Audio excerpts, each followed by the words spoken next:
കാരണം തിരുവനന്തപുരം സിറ്റിക്ക് വേണ്ട വെള്ളം കൊടുക്കുന്നത് ഇവിടെ നിന്നാണ്. ഒരു ദിവസം 360 മെട്രിക് ലിറ്ററാണ് ഇവിടെ നിന്ന് തിരുവനന്തപുരം സിറ്റിക്ക് കൊടുക്കുന്നത്. അതായത് ബഹുമാനപ്പെട്ട നമ്മുടെ മുഖ്യമന്ത്രിക്ക് കുടിക്കണമെങ്കിൽ പേപ്പാറ ഡാമിൽ വെള്ളം വേണം. അപ്പോൾ സെക്രട്ടേറിയറ്റ് പ്രവർത്തിക്കണമെങ്കിൽ പേപ്പാറ വേണം.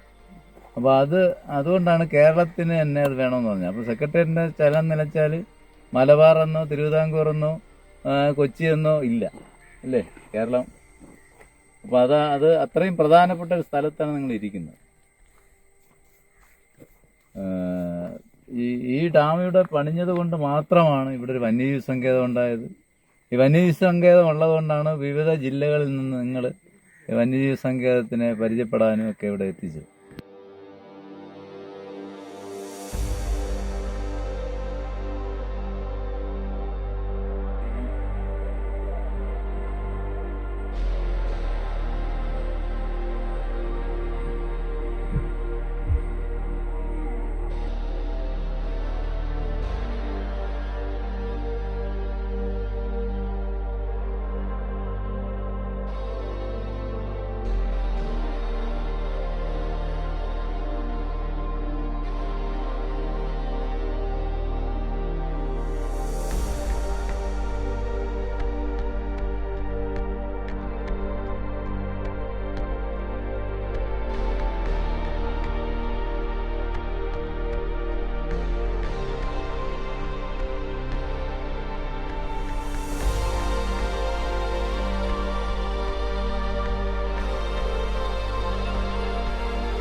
െങ്കിലും യഥാർത്ഥത്തിൽ നമ്മുടെ ഇടനാട്ടിലൊക്കെ കാണുന്ന മണ്ണ് തന്നെയാണ് ഇവിടെയും നമ്മുടെ കേരളത്തിലെ കാടുകളിലുള്ളത്.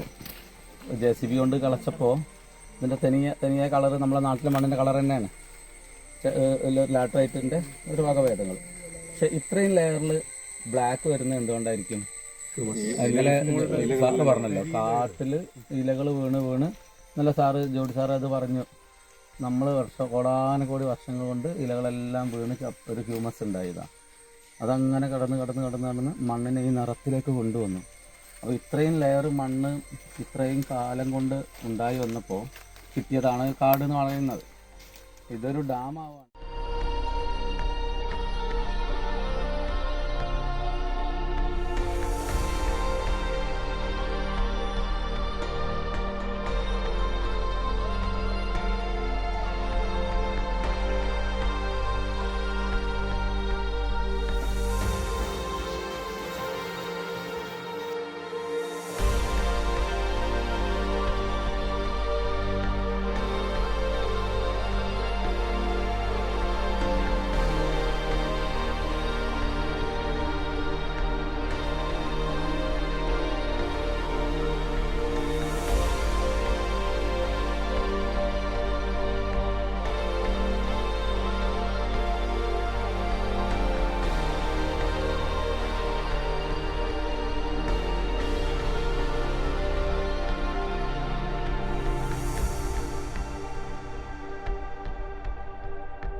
ഉള്ളതിനെ കളർ മാറ്റാനൊക്കെ നമുക്കും പറ്റുന്നുണ്ട്.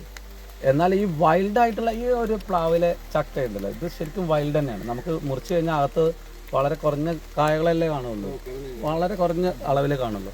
പക്ഷേ ഇതിനൊക്കെ നിലനിർത്തേണ്ട ആവശ്യമുണ്ട് ഞാൻ പറഞ്ഞു വരുന്നത്. ഇതിൽ ചെറിയ ചക്കയാണ്, ഇത് കളഞ്ഞണം എന്ന് പറയുമ്പോൾ അതിൽ പ്രശ്നമുണ്ട്.